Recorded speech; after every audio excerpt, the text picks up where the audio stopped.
Olá pessoal, eu sou Ana Carolina Mendonça, sou advogada, pós-graduada em Direito de Família e Sucessões e pós-graduanda em Direito Civil e Processo Civil. No vídeo de hoje eu vou falar com vocês sobre a adoção homoafetiva. Então vamos lá.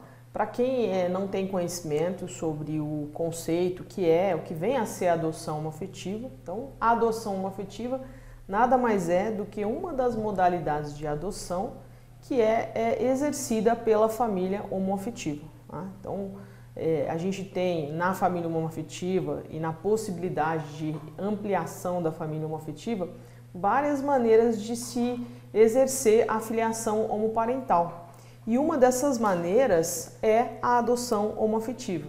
Então, eu vou buscar ali uma criança, seguindo todo o regramento que a gente vai estudar num vídeo específico, que tenha o seu poder familiar já destituído, que já tenha passado por um processo de destituição do poder familiar, e uma vez ela me sendo apresentada, seguindo toda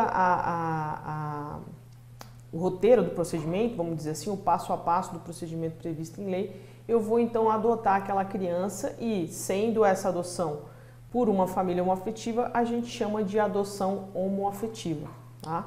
Lembrando que a adoção homoafetiva, ela tanto pode ser individual, uma adoção individual, como ela pode ser uma adoção conjunta. Na adoção individual, assim como acontece na adoção de pares heterossexuais, o que é a adoção individual? A adoção individual é aquela adoção praticada por qualquer pessoa capaz, maior de 18 anos, desde que respeitada o limite mínimo de diferença de 16 anos entre o adotante e a pessoa que vai ser adotada. Então, quando essa adoção, por uma pessoa que cumpra esses requisitos, é feita por uma pessoa homossexual, a gente está diante de uma adoção homoafetiva individual, tá? E ela também pode ser realizada de maneira conjunta, uma adoção conjunta homoafetiva.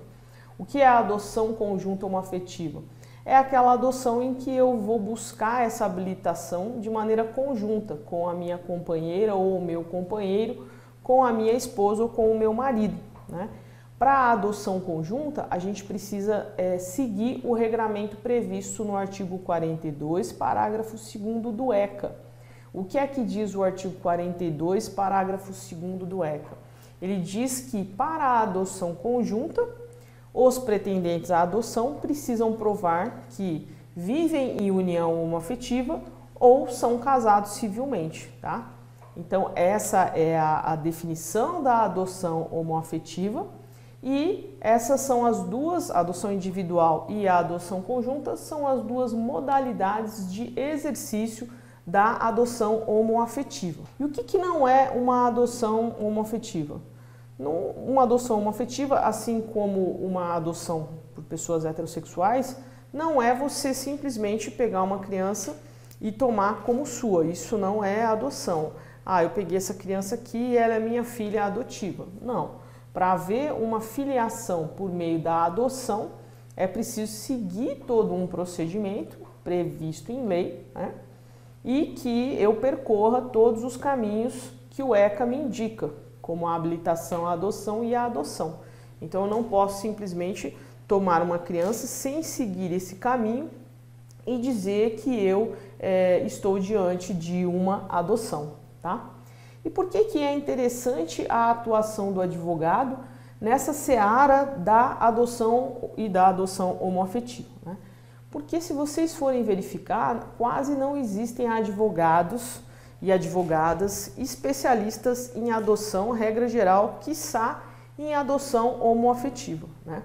A adoção, embora seja um instituto de atuação previsto ali no direito das famílias, é um ramo do direito muito pouco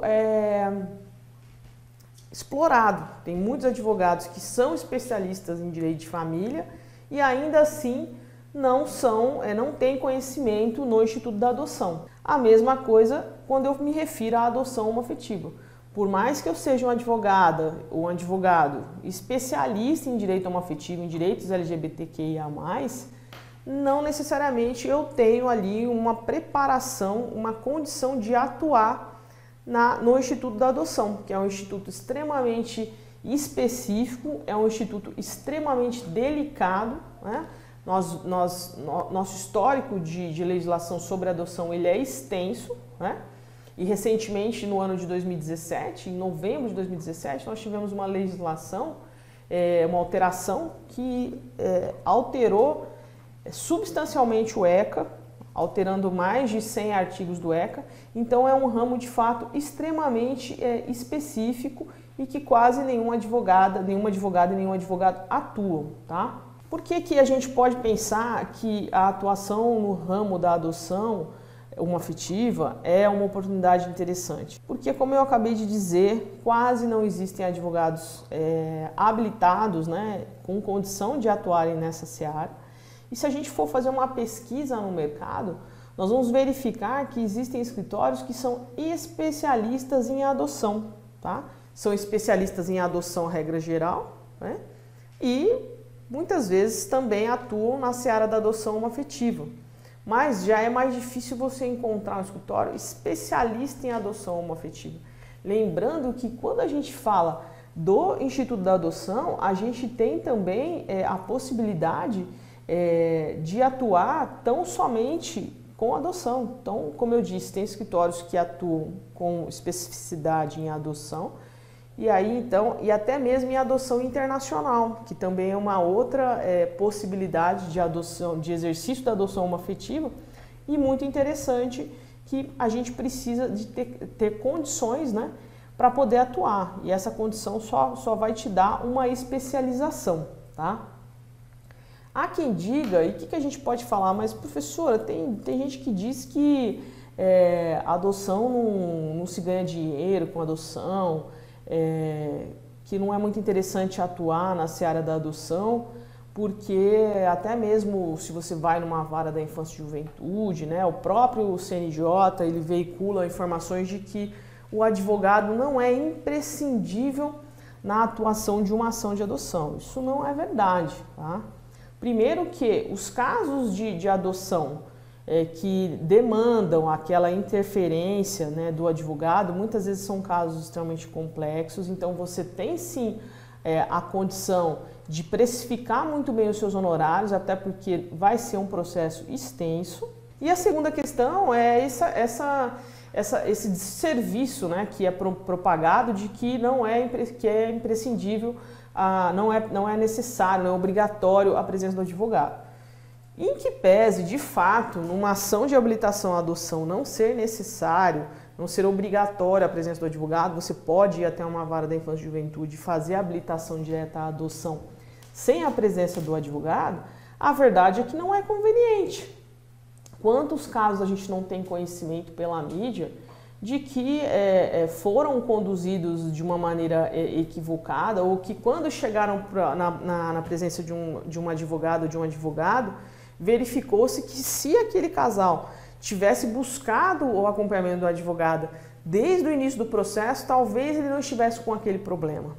Então, em que pese ser um procedimento que não é obrigatório a presença do advogado, principalmente na ação de habilitação à adoção, não convém que você se enverede numa ação dessa sem a presença do advogado, né? Um exemplo de menor escala e que não envolve interesses de crianças, a gente estaria diante, vamos supor, se a gente pegar um exemplo de uma pessoa que vai lá, está com uma demanda de negativação de nome de uma conta paga, e ela vai lá no juizado de pequenas causas para propor a ação dela. Pergunto a vocês, o resultado dessa ação dela vai ser tão satisfatório quanto o resultado de uma ação em que foi, desde o primeiro momento, tocada com a presença de um advogado? Com certeza não vai ser o mesmo resultado, não tem nem o que falar. Se eu tenho a possibilidade de ter um profissional ali habilitado, que estudou, foi treinado para atuar naquela seara, por que eu vou fazer isso sem a presença desse advogado? Para amanhã eu começar a ter problemas futuros que talvez esse mesmo advogado tenha grande dificuldade de resolver. Então, isso é uma informação que eu particularmente entendo como um grande desserviço. Por quê? Porque se numa ação de habilitação à adoção, que eu ajuizei sem a presença do advogado, futuramente eu tenho uma ação, por exemplo, uma sentença de improcedência nessa habilitação, como é que vai ser a minha vida? Eu vou precisar de um advogado para recorrer. Por quê? Porque só o advogado e a advogada que tem capacidade postulatória. Então, daí a Vara da Infância e da Juventude não vai poder me ajudar. Então, só para a gente entender melhor um pouquinho esse exemplo que eu comentei sobre por que é imprescindível a presença de um advogado. Para quem não tem conhecimento, gente, o processo de adoção no Brasil hoje, ele é dividido em 2 etapas. Então, a gente tem uma primeira etapa, que é o processo de habilitação à adoção, e esse processo, sim, é aquele que é divulgado, que não é necessária a presença da advogada ou do advogado, tá? E depois a gente tem a ação de habilitação em si. No processo de habilitação à adoção, é o processo em que eu vou provar para o juiz e para o promotor que eu, sim, tenho condições de adotar aquela criança. Eu estou em perfeito juízo, eu tenho uma condição financeira de recepcionar mais uma pessoa na minha família, eu tenho onde colocar essa criança, eu tenho uma saúde mental, eu não respondo por nenhum tipo de crime, tá?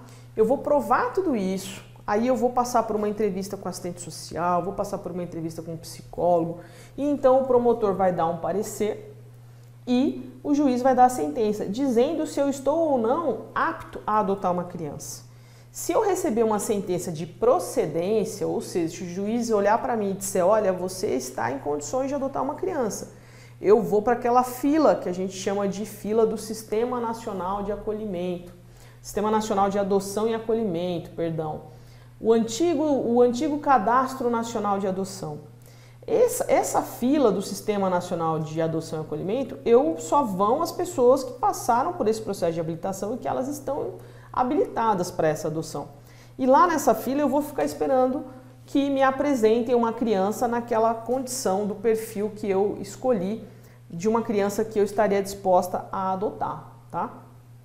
E para quem não sabe, é justamente nesse processo de habilitação à adoção, quando eu estou falando de adoção homoafetiva, que eu começo a ter a presença, muitas vezes, da homofobia institucional.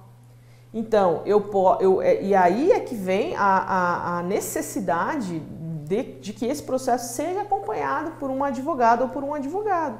Porque aí eu vou conseguir identificar se aquele laudo daquele estudo social que foi produzido pela assistente social ou pela psicóloga, se ele é um laudo isento, que está de fato analisando tão somente quais são as condições daquele casal ou daquela pessoa para adotar, ou se ele é um laudo que já está mais preocupado com como aquela pessoa, se aquela pessoa é homossexual ou não, como que aquela pessoa vivencia a homossexualidade dela e afins. E indo mais adiante, se eu tiver uma sentença procedente para habilitação à adoção e de repente eu tenho ali um promotor que ainda é daquele entendimento retrógrado e preconceituoso de que um par homoafetivo não pode adotar uma criança e ele vier a recorrer daquela decisão, eu vou precisar de um advogado para fazer as contrarrazões desse recurso, né? Então nada mais correto que eu tenha um advogado que vá me acompanhar desde o começo. Então é ou não é um nicho do direito homoafetivo extremamente interessante para o advogado, para a advogada e o advogado atuar? É e necessário, tá?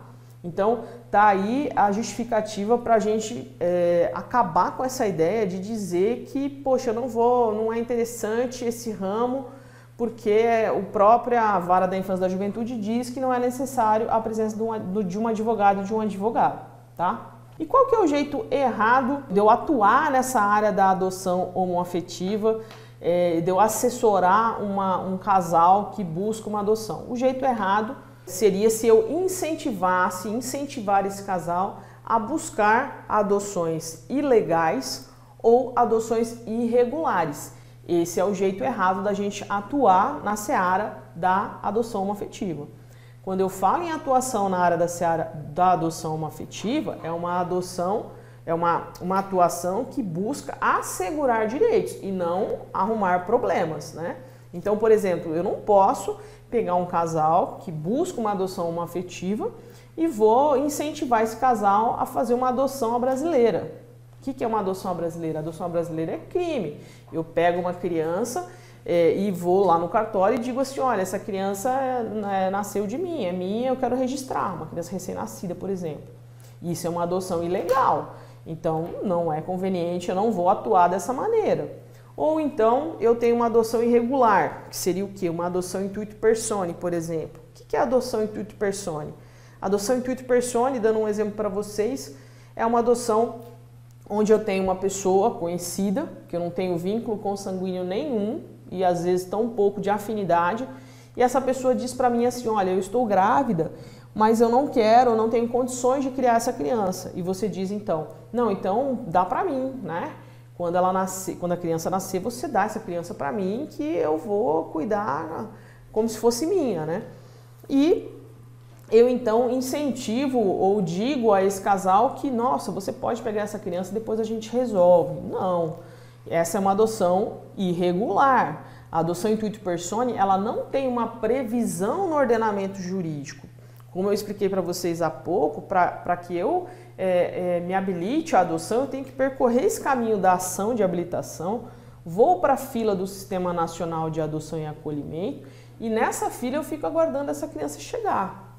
Essa forma de recepcionar uma criança que me foi prometida quando do nascimento, é uma que a gente chama de adoção intuito personae, ela não tem uma previsão legal, muito pelo contrário. Hoje, a mãe que entrega essa criança inadvertidamente para qualquer pessoa, sem passar pelo procedimento previsto no Estatuto da Criança e do Adolescente, ela pode ser processada por destituição do poder familiar e você que recebeu essa criança também pode ser processado por ter recebido essa criança de maneira irregular, inclusive sendo configurada uma possibilidade de burla ao Sistema Nacional de Adoção e Acolhimento. Então, essa é a maneira incorreta de se assessorar um casal na adoção homoafetiva. Lembrando que nós temos no ordenamento jurídico tão somente 3 possibilidades de se recepcionar uma criança em algo análogo a uma adoção intuito personae, tá? Para quem tiver interesse em perquirir a questão, a previsão está no artigo 50, parágrafo 13, incisos 1, 2 e 3 do ECA, ok? São as únicas possibilidades que a gente tem de adotar uma criança não estando habilitado no Sistema Nacional de Adoção e Acolhimento, tá?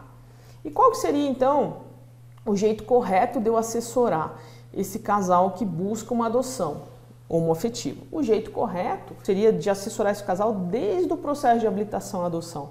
Então eu vou atender esse casal, eu vou explicar para ele como é que funciona o processo de habilitação, de adoção no Brasil. Então eu vou explicar que primeiro ele tem que passar por uma habilitação à adoção e aí então eu vou representar esse casal nessa habilitação à adoção, vou ajudá-los a reunir toda a documentação, vou dar entrada no processo, vou explicar que tem que ser frequentado um curso preparatório, enfim, eu vou acompanhar esse casal até a sentença de habilitação à adoção.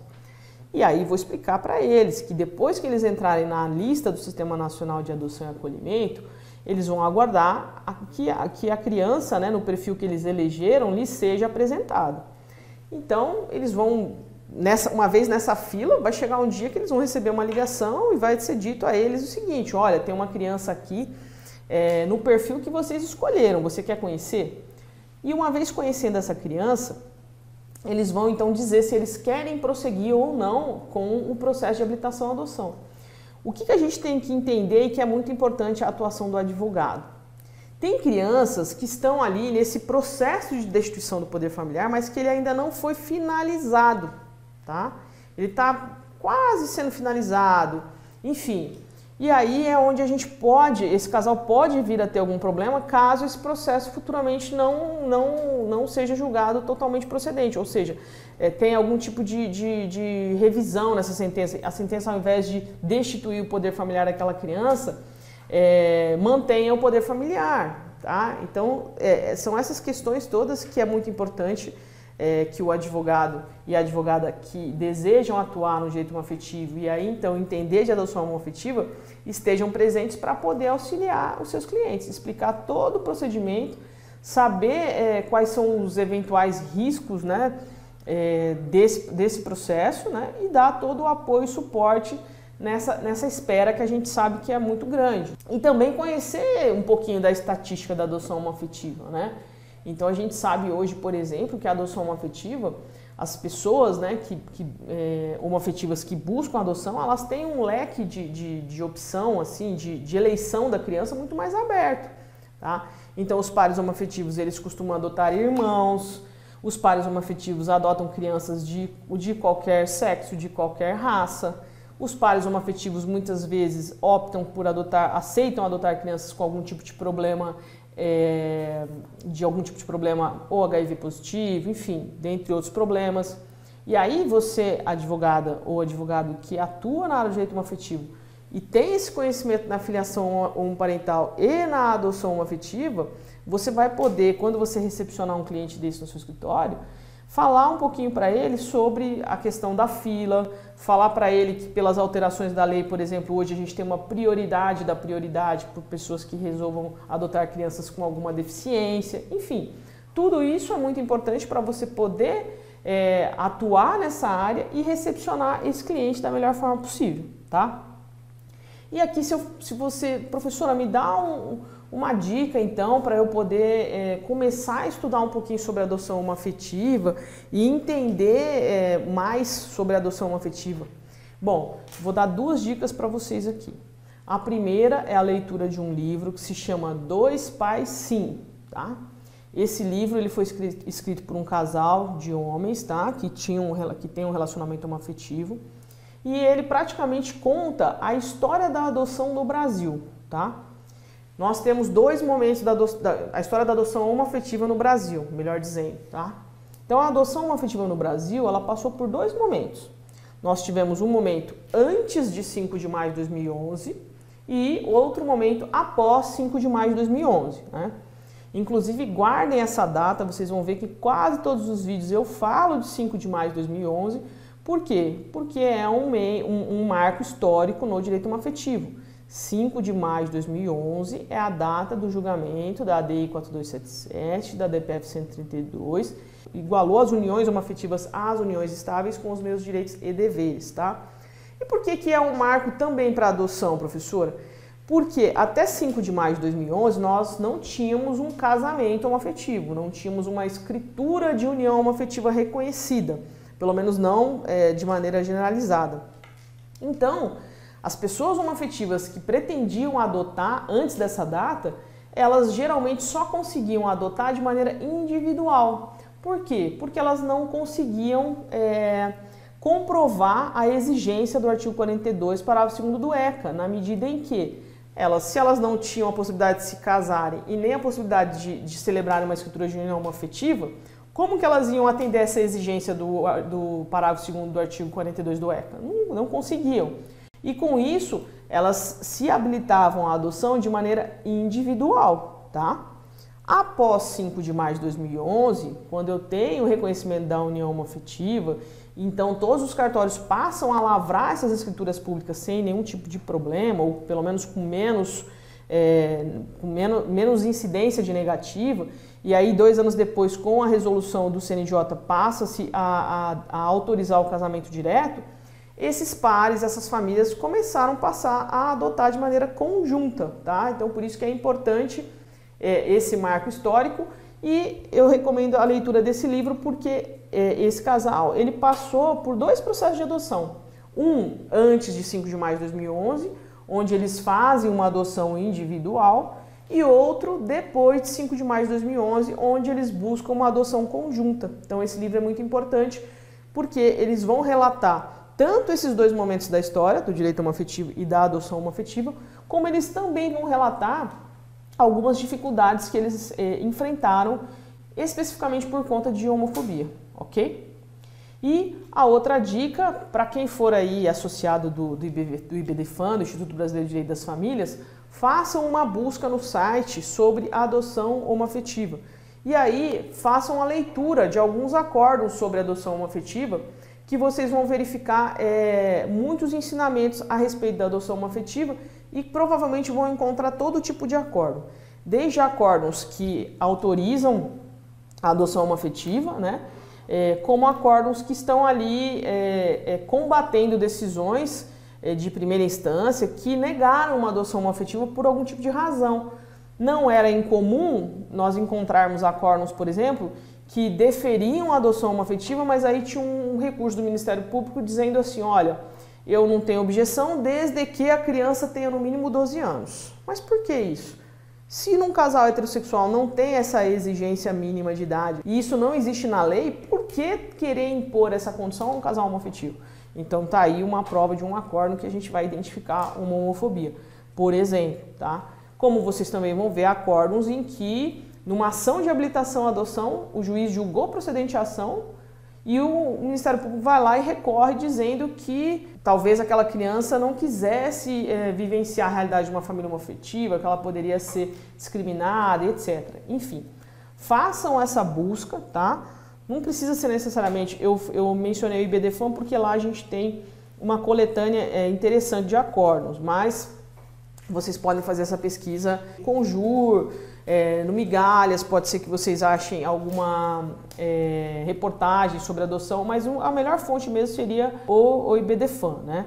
Porque lá vocês vão ter essa coletânea muito interessante de acórdãos e vão poder identificar esses momentos da história e até mesmo recente, tá? Como recente eu vou indicar para vocês, façam uma pesquisa na ASP, Associação dos Advogados de São Paulo, que vocês vão ver uma notícia sobre um julgado agora de, salvo engano, de 2019, do interior de Santa Catarina, em que um promotor de justiça ele recorre numa sentença de habilitação à adoção, dizendo que ele quer um complemento do estudo social, tá?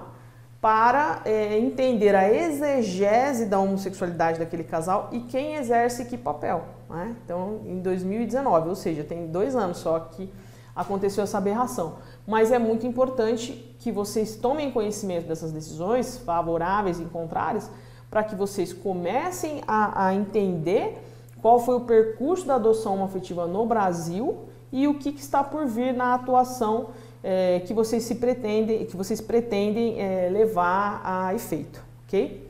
Muito obrigada pela atenção de todas e todos. Quaisquer dúvidas que tenham surgido, me mandem em direct, me mandem em e-mail, tá? Curtam o vídeo e muito obrigada.